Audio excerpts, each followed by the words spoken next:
Once again, today's topic is why you should be planning travel or thinking about travel in this time of coronavirus. And before I get into today's topic, I just wanted to make a brief correction about blog number one. I think I implied that all of the cruise lines were American corporations. Well, it's true and not true. They are actually registered in foreign countries or incorporated in foreign countries, but they all have large U.S. headquarters with, mostly in Florida, with U.S. jobs, particularly true of NCL, the Carnival Corporation, and Royal Caribbean. All have big operations in Florida. And frankly, most of those management positions there are taken by Americans, unlike some of the things that you find on the cruise ships themselves. So anyway, without further ado, why should you be thinking about travel right now in these times of Corona? Well, it's very simple. People have studied this over the years, and we found out that the happiest time for travel is when you're planning and thinking about going. Things become progressively less exciting or happy as you go on the vacation, your days dwindle, and you have less and less happy travel in front of you. And then, of course, you have to go back to work. So the happiest time is definitely when you are planning your vacation. And just to back this up, I knew this was true because I read this study years ago, but I thought I would share the information with you here. From the Applied Research in Quality of Life Journal, Volume 5, this is pages 35 to 47 in 2010. The aim of their study was to obtain a greater insight into the association between vacations and happiness. They examined whether vacationers differ in happiness compared to those not going on holiday, and if a holiday trip boosts post-trip happiness. These questions were addressed to a pre-test, post-test design study, and it was among 1,530 Dutch individuals. 974 vacationers answered questions about their happiness before and after a holiday trip. Vacationers reported a higher degree of pre-trip happiness. So there's the key finding that I was just talking about, compared to non-vacationers, possibly because they are anticipating their holiday. So at least this study backs up this thought that we are happier when we're planning a trip than when we're actually on it and thinking about coming home. So this is why right now, perhaps you should be planning a trip. But that's not the only reason to plan a trip. Another reason to plan a trip is the fact that right now we are at a time when a lot of travel companies are giving us some great perks. And I'm just trying to get this up on the screen. There it is.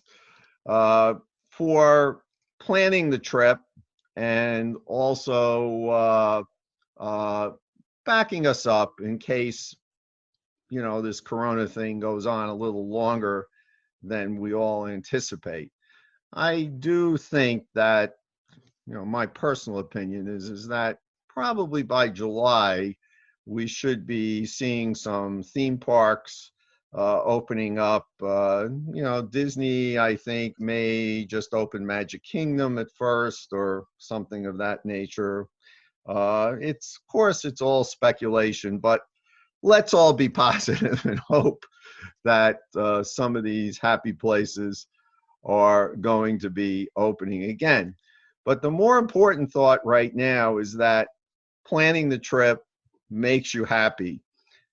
And on top of that, we're finding that a lot of companies are doing very lenient things when it comes to travel cancellation.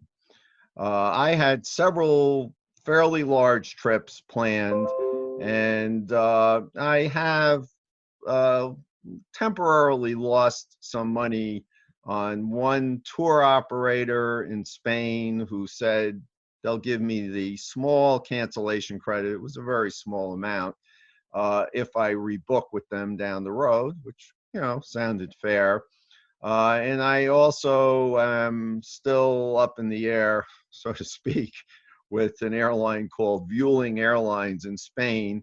They are not completely clear yet what they're doing at the time period that we were supposed to go. But Delta Airlines and Carnival Cruise Lines and who else do we have? Air France on that trip. It was a fairly complicated month-long trip. They've all given us credits for future travel. A lot of them are extending these credits out to 2022, so it gives you plenty of time to use them.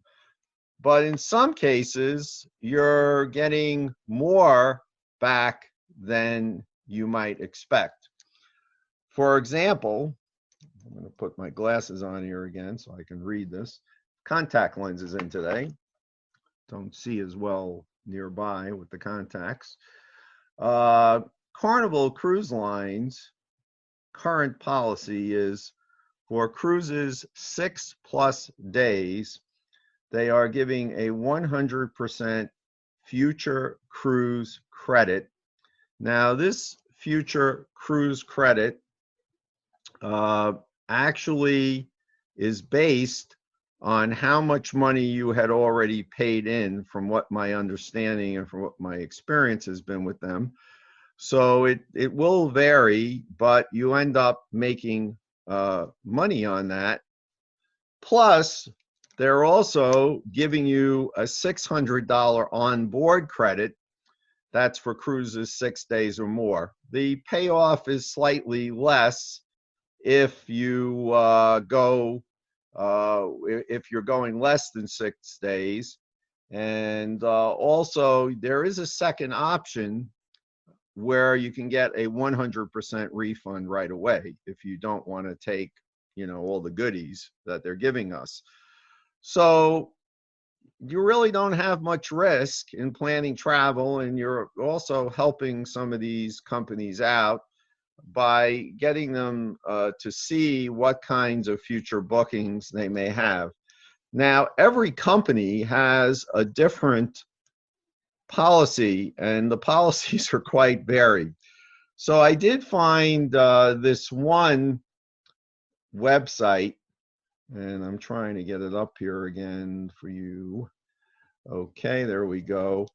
It is called createyourcruise.com. And in their website, they have a link to dozens of current policies of all kinds of tour companies, cruise lines, even theme parks are in there, what they're telling you to do if you had tickets to a theme park and so on and so forth. So this information is out there. In some cases, if you get canceled, you're actually winning a prize. In other cases, you may just be getting your money back. But from what I've seen, the travel industry is being very understanding and helpful of the current situation, and there seems to be very, very little risk in planning that trip. So the conclusion is, I encourage you all to go out, plan a trip, because it brings happy thoughts and happiness thinking about your future vacation. And you don't have to take any real risk. So why not? So until next time, this is the Fun Doctor signing off on behalf of the Feliciano School of Business at Montclair State University.